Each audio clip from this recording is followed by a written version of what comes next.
Welcome back दोस्तों। आज मैं एक्सप्लेन करने जा रही हूँ लीजेंड ऑफ द ब्लू सी के 6 एपिसोड को। इसकी शुरुआत पास्ट से होती है।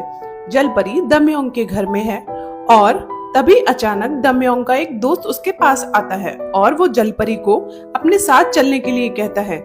जलपरी उसके साथ चली जाती है। अब सरदार की बीवी जलपरी को ढूंढती हुई उस रूम को खोलती है जिसमें जलपरी बैठी थी। तभी देखती है कि अंदर कोई भी नहीं है। ये देखकर वो कहती है कि क्या तुम मेरे साथ गेम खेलना चाहती हो तो खेलो। और फिर सीन शिफ्ट होता है। दमयोंग का दोस्त जलपरी को एक गुफा के अंदर ले जाता है और उससे पूछता है कि क्या आप मुझे जानती हैं? तो जलपरी मना कर देती है। फिर वो कहता है तो आप इतने विश्वास से मेरे साथ एक बार में ही मेरे कहने पर कैसे आ गई? फिर वो उसे बताता है कि वो दमयोंग का दोस्त है। जलपरी पूछती है कि दोस्त क्या होता है? वो कहता है दोस्त मतलब वो जो आपकी हर परेशानी में आपका साथ दे। अगर आपकी कोई मोहब्बत है तो उसको भी प्रोटेक्ट करने में आपकी हेल्प करे। तब जलपरी मुस्कुरा के कहती है इसलिए तुमने मुझे बचाया। अब वो जलपरी से ये कह के चला जाता है कि वो जल्दी ही दमयोंग को उसके पास भेजेगा। वो जैसे ही गुफा से बाहर निकलता है तभी उसे सरदार के आदमी देख लेते हैं और वो उनसे बचने के लिए भागने लगता है और इसी वजह से वो एक पहाड़ से नीचे गिर जाता है और उसकी वहीं पर मौत हो जाती है। अब हमें दमयोंग को दिखाया जाता है जो बहुत परेशान है क्योंकि उसे जलपरी कहीं भी नहीं मिल रही। क्योंकि जलपरी को कहाँ छुपाया है ये तो उसका दोस्त ही जानता था। अब सीन शिफ्ट होता है प्रेजेंट में, जहां टावर पर जॉन्जी बेसब्री से जलपरी का इंतजार कर रहा है। लेकिन जलपरी कैसे आएगी? उसका तो एक्सीडेंट हो गया ना। अब जॉन्जी का स्टेप ब्रदर जलपरी को हॉस्पिटल ले जाता है। जलपरी का हॉस्पिटल में ट्रीटमेंट चल रहा है लेकिन डॉक्टर उसकी फैमिली को कांटेक्ट नहीं कर पाते क्योंकि उसके पास कोई फोन और आईडी कार्ड नहीं मिले थे जिससे कि उसकी पहचान हो सके। अब सीन जॉन्जी पर शिफ्ट होता है जो परेशान होकर जलपरी की लास्ट लोकेशन पर जाता है और देखता है उसी जगह पर वो सारे पैम्पलेट्स फैले पड़े हैं जो जलपरी बांट रही थी। और थोड़ा ढूंढने के बाद उसे वहां पर उसका फोन भी मिल जाता है। ये सब देखकर वो परेशान हो जाता है कि कहीं जलपरी के साथ कुछ बहुत बुरा तो नहीं हो गया। अब सच जानने के लिए वो पुलिस को कॉल करता है और उनसे पूछता है कि क्या नाम से टावर के पास कोई एक्सीडेंट हुआ है। पुलिस कहती है कि हाँ, आज बर्फ गिरने की वजह से टाउन में काफी सारे एक्सीडेंट हुए हैं। आप जाकर पास के किसी हॉस्पिटल में चेक कर लीजिए। अब वो और ज्यादा परेशान हो जाता है और जलपरी के साथ बिताए पुराने मोमेंट्स याद करने लगता है और इधर उधर भागने लगता है। आसपास के सारे हॉस्पिटल में जाकर चेक करता है लेकिन उसे जलपरी कहीं नहीं मिलती। उसे जलपरी का पता नहीं चल पा रहा था। नेक्स्ट सीन में दिखाया जाता है कि जॉन्जी के पिता का ड्राइवर उनके घर जाता है और उनकी वाइफ से एक ब्लैक टाई मांगता है। क्योंकि किसी की डेथ हो गई है इसलिए जॉन्जी के पिता को वहां जाना है। लेकिन जॉन्जी की सौतेली माँ ब्लैक टाई लेकर पहले से ही तैयार होती है और ड्राइवर को दे देती है और कहती है कि मुझे उन्होंने फोन कर दिया था। अब ड्राइवर जॉन्जी के पापा के पास जाता है और टाई देता है। उसके पापा ड्राइवर से कहते हैं कि मैंने अपनी वाइफ को फोन करके नहीं बताया कि आज मैं कहीं और जाने वाला हूँ, क्या तुमने उन्हें बता दिया था? तो ड्राइवर को थोड़ा शक होता है। थोड़ी देर बाद दोनों निकल जाते हैं। अब सीन एक हॉस्पिटल में शिफ्ट होता है जहाँ जॉन्जी के पापा जा रहे हैं। उसी हॉस्पिटल में जॉन्जी भी जलपरी को ढूंढने जाता है। हॉस्पिटल के अंदर अब हर वार्ड में वो जलपरी को ढूंढने लगता है। फिर अचानक वो एक बेड पर किसी का पैर देखता है जिसमें चोट लगी है। जॉन्जी उसके पास जाता है और देखता है वो जलपरी ही है। वो उसे छू कर देखता है, वो बिल्कुल ठंडी पड़ी है। अब वो चिल्लाने लगता है और नर्स से कहता है कि आपने इनका टेम्परेचर चेक किया है? नर्स कहती है इनके सारे चेकअप्स हो गए हैं। तब जॉन्जी उससे कहता है कि ये बिल्कुल ठंडी पड़ी हैं। अब नर्स वहां आती है और जलपरी का टेम्परेचर चेक करती है और डॉक्टर्स को आवाज देकर बुलाती है। डॉक्टर आकर जलपरी को चेक करता है तो डॉक्टर भी घबरा जाता है। फिर वो इलेक्ट्रिक शॉक देने लगते हैं लेकिन उसकी हार्ट बीट बंद होती जा रही थी। तभी जॉन्जी उसका हाथ पकड़कर उसके पास बैठ जाता है। अब जलपरी को अपनी कुछ यादें याद आती हैं जब दमयोंग उसे मिलने आया था और उसने दमयंग को अपना हाथ दिया था। कैसे वो दोनों एक दूसरे में खो गए थे। अब जॉन्जी सोचता है कि जलपरी कभी नहीं उठेगी। तभी अचानक से जलपरी अपनी आंखें खोलती है और जॉन्जी को अपना हाथ थामे देखती है। जॉन्जी उसे देखकर कुछ कहने की कोशिश करता है।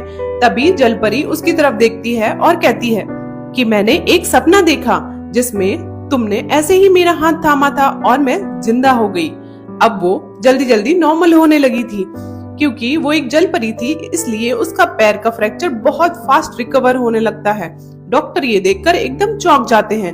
अब सीन जॉन्जी के घर में शिफ्ट होता है जहां उसके दोनों दोस्त आपस में बातें कर रहे हैं कि जॉन्जी कितना क्रूअल है, उसने उस बेचारी लड़की को घर से बाहर निकाल दिया, वो भी इतनी ठंड में, और खुद पता नहीं कहाँ पार्टी कर रहा होगा। तभी नामदू के पास जॉन्जी का फोन आता है और वो एक फेक आईडी बनाने के लिए कहता है, वो भी हेल्थ इंश्योरेंस के साथ। तो उसका दूसरा पार्टनर आईडी बनाने के लिए मना कर देता है क्योंकि वो दोनों जॉन्जी से गुस्सा थे। तब जॉन्जी उन्हें बताता है कि जलपरी का एक्सीडेंट हुआ है, ये आईडी उसी के लिए चाहिए क्योंकि हॉस्पिटल वाले उसको आइडेंटिफाई नहीं कर पा रहे हैं। तो उसका दोस्त जल्दी से एक फेक आईडी तैयार कर देता है। फिर नामदू और उसका दोस्त हॉस्पिटल के लिए निकल आते हैं। वहीं दूसरी तरफ दिखाया जाता है कि हॉस्पिटल में जलपरी की तबीयत ठीक होती जा रही है। जॉन्जी उससे पूछता है कि क्या अब तुम ठीक हो? जलपरी कहती है कि क्या तुम्हें मेरी फिक्र हो रही है, इसलिए तुम मेरा हाथ अपने हाथों में लेकर बैठे थे क्योंकि तुम्हें मेरी चिंता है। और जलपरी फिर से मुस्कुराने लगती है। अब जॉन्जी को फिर से गुस्सा आता है और वो कहता है, तुम्हारा दिमाग खराब है, तुम्हें डांट रहा हूँ कि तुम इतनी बड़ी हो गई हो फिर भी तुम्हें रोड क्रॉस करना नहीं आता, अगर तुम्हें कुछ हो जाता तो। अब नमदू और उसका दोस्त भी हॉस्पिटल पहुंच जाते हैं और नमदू जॉन्जी पर ही फिर से चिल्लाने लगता है कि तुम अभी भी बेचारी लड़की को ही डांट रहे हो, ये सब तुम्हारी वजह से हुआ है, अगर तुम उसे घर से बाहर नहीं निकालते तो उसका एक्सीडेंट नहीं होता। नामदू जलपरी से उसकी कंडीशन के बारे में पूछता है कि क्या अब तुम ठीक हो। अब जॉन्जी नामदू से कहता है कि तुम लोग आईडी लेकर आए हो ना, जाओ जाकर फॉर्म भरो और बिल को चेक करो, मैं यहाँ पर सब कुछ संभाल लूंगा। जब नामदू काउंटर पर बिल चेक कर रहा होता है तो वो डॉक्टर्स की बातें सुन लेता है। डॉक्टर बोल रहे हैं कि कैसे जलपरी बच गई, ये एक चमत्कार की तरह लग रहा है। सीन अब पुलिस पर शिफ्ट होता है जो जॉन्जी के भाई से कहते हैं कि तुमने ड्रिंक नहीं की है और न ड्रग्स लिए हैं और तुम विक्टिम को खुद ही हॉस्पिटल लेकर आए और हमें इन्फॉर्म कर दिया, इसलिए हम तुम पर कोई चार्जेस नहीं लगा रहे हैं, लेकिन पेशेंट की फैमिली से बात करके सेटलमेंट जरूर कर लेना। तभी वहां जॉन्जी को दिखाया जाता है। वो और उसका भाई दोनों साइड में जाकर बातें करने लगते हैं। तो जॉन्जी उससे कहता है कि वो तुम थे, तुमने उसको टक्कर मारी। अब जॉन्जी का भाई कहता है, मैंने उसे टक्कर नहीं मारी, वो एकदम अचानक से मेरी कार के आगे आ गई थी तो एक्सीडेंट हो गया। जॉन्जी पास्ट को याद करता है कि कैसे बचपन में उसके भाई ने जॉन्जी और उसकी माँ का एक फोटो फ्रेम जानबूझकर तोड़ दिया और फिर झूठ बोल रहा था कि उसने गलती से गिरा दिया। तब उसके पापा जॉन्जी से कहते हैं कि उसने जानबूझकर नहीं किया, अब इस फोटो फ्रेम को कचरे में फेंक दो। तभी जॉन्जी और उसके भाई के बीच में झगड़ा होने लगता है और दोनों को चोट भी लग जाती है, लेकिन उसके पापा जॉन्जी को तो एक थप्पड़ मारते हैं और दूसरे बेटे की केयर करने लगते हैं, उसे वहां से ले जाते हैं। तो जॉन्जी को ये सब बहुत बुरा लगता है और वो घर छोड़कर जाने के लिए सोच लेता है। अब जॉन्जी अपने भाई से कहता है कि तुम्हारे साथ कुछ भी कोइंसिडेंटली तो नहीं हो सकता, ये सब तुमने जानबूझ के किया है, तुम खुद कभी ड्राइव नहीं करते हो, अगर उस वक्त खुद ड्राइव कर रहे थे तो इसका मतलब है कि तुम बिना बताए कहीं जा रहे थे। तो जॉन्जी का भाई कहने लगता है कि तुम फालतू की कहानियां मत बनाओ, मैंने ऐसा कुछ नहीं किया, और वहां से जाने लगता है। तो जॉन्जी उसका हाथ पकड़ लेता है और फिर गुस्से में पूछता है कि क्या तुम मेरा पीछा कर रहे थे या फिर किसी आदमी को मेरे पीछे लगा रखा है, जैसे कि कुछ दिन पहले तुम्हारी माँ ने लगा रखा था। अब उसका भाई कहता है कि जो भी तुम्हारे मन में आ रहा है बोले जा रहे हो, मेरी माँ ऐसा क्यों करेंगी, उन्हें तुमसे कोई लेना देना नहीं है, उन्हें तुमसे क्या मतलब। तब जॉन्जी कहता है कि उन्हें मतलब है, क्योंकि मैं मेरे पापा का जायज बेटा हूँ, आगे से मेरी नजर में मत आना। और जॉन्जी वहां से जाने लगता है। तभी उसके भाई के पास उसके पापा का कॉल आता है और उसका भाई जानबूझकर ये बोलता है कि पापा आप मेरी इतनी चिंता मत किया करो, ताकि वो जॉन्जी को जला सके। अब जॉन जी के पिता और उसका स्टेप ब्रदर एक साथ हॉस्पिटल से निकल जाते हैं और जॉन जी के पापा का ड्राइवर जॉन जी को वहां देख लेता है। नेक्स्ट सीन में दिखाते हैं कि हॉस्पिटल में जलपरी को एक नॉर्मल वार्ड में शिफ्ट कर दिया गया है क्योंकि वहां पर कोई भी प्राइवेट वार्ड खाली नहीं है, इसलिए उसे कुछ और पेशेंट्स के साथ ही एक वार्ड में रहना पड़ेगा। अब जलपरी नंदू से कहती है, अच्छा तो मेरी शादी हो गई है सब अच्छा तो मेरी शादी हो गई है क्या इन सब लोगों से, इसलिए मुझे यहाँ पे रहना पड़ेगा। सारे डॉक्टर्स और पेशेंट उसे देखते रह जाते हैं। अब वो कहती है, मुझे शादी का मतलब पता है, जब लोग एक साथ एक छत के नीचे रहते हैं और एक दूसरे का ख्याल रखते हैं, यही तो होती है शादी। जैसे एक दिन जॉन जी के साथ मेरी होगी। ये सुनकर सब लोग हंसने लगते हैं। जलपरी अब सभी लोगों से कहती है कि मुझे बहुत अच्छा लगा आप सब लोगों से शादी करके, मुझे बहुत खुशी हुई। डॉक्टर ये सब सुनकर कहते हैं, इस लड़की का MRI भी कराओ, शायद दिमाग पर भी चोट लगी है। अब जॉन जी का दोस्त बाहर निकल जाता है और स्माइल करके सोचता है, कितनी क्यूट है ना, और शायद उसके भी मन में जलपरी के लिए फीलिंग्स आ रही हैं। अब एक नर्स सारे पेशेंट का खाना लेकर आती है। तब जलपरी का नंबर आता है और वो उसे खाना नहीं देती, तो जलपरी उससे कहती है, मुझे खाना क्यों नहीं मिलेगा।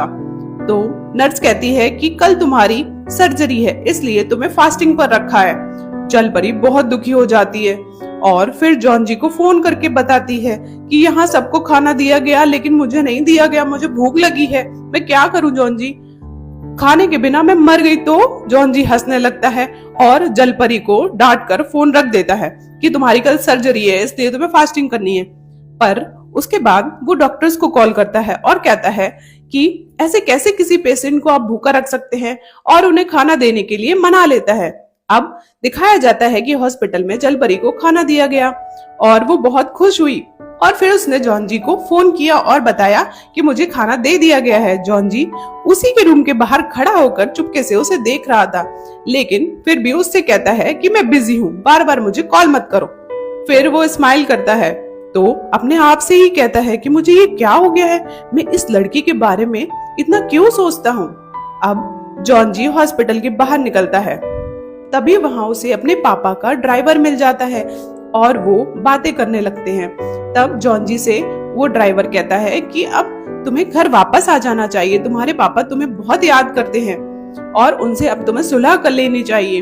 अब जॉन जी पास्ट को याद करता है कि बचपन में कैसे ड्राइवर उसकी मदद करते थे और जिस दिन उसके पापा ने उसे थप्पड़ मारी थी तब उसके हाथ में भी चोट लगी थी और ड्राइवर ने ही उसकी ड्रेसिंग की थी।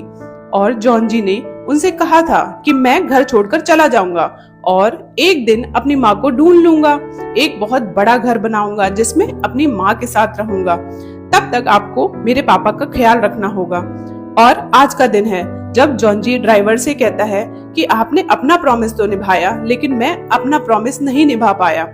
ड्राइवर कहते हैं कि इन सब बातों को छोड़ो, अब तुम्हें घर वापस चलना चाहिए क्योंकि तुम्हारे पापा बूढ़े हो चुके हैं और अब तुम्हें घर आकर अपने सारे बिजनेस को संभाल लेना चाहिए। ये सब कुछ वो क्रिमिनल पीछे बैठकर चुपचाप सुनता रहता है।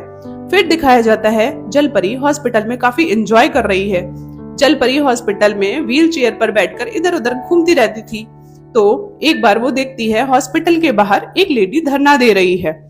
डॉक्टरों की लापरवाही की वजह से उसकी डॉटर की डेथ हो गई थी। तभी वहां पर एक कार आती है जिसमें हॉस्पिटल का डायरेक्टर होता है, जो सिक्योरिटी के एक आदमी पर चिल्लाता है कि इस औरत को यहाँ से हटाओ और उसे लात मार देता है।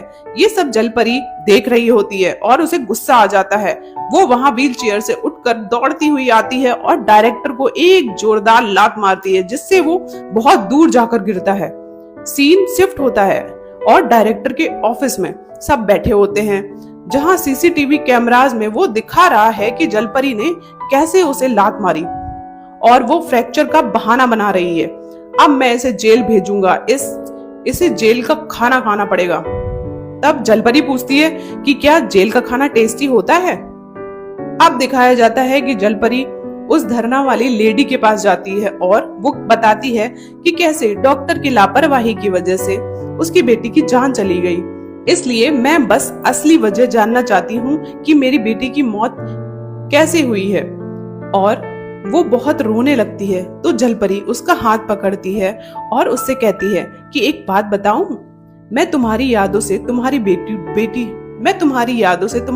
को मिटा सकती हूँ और फिर तुम्हें ये दर्द नहीं होगा। लेकिन वो लेडी उसे मना कर देती है और कहती है नहीं, ये यादें चाहे मुझे दर्द और तकलीफ दे, लेकिन इन यादों को मैं नहीं भुलाना चाहती क्योंकि मैं उसे बहुत प्यार करती हूँ और उसे कभी भूलना नहीं चाहती।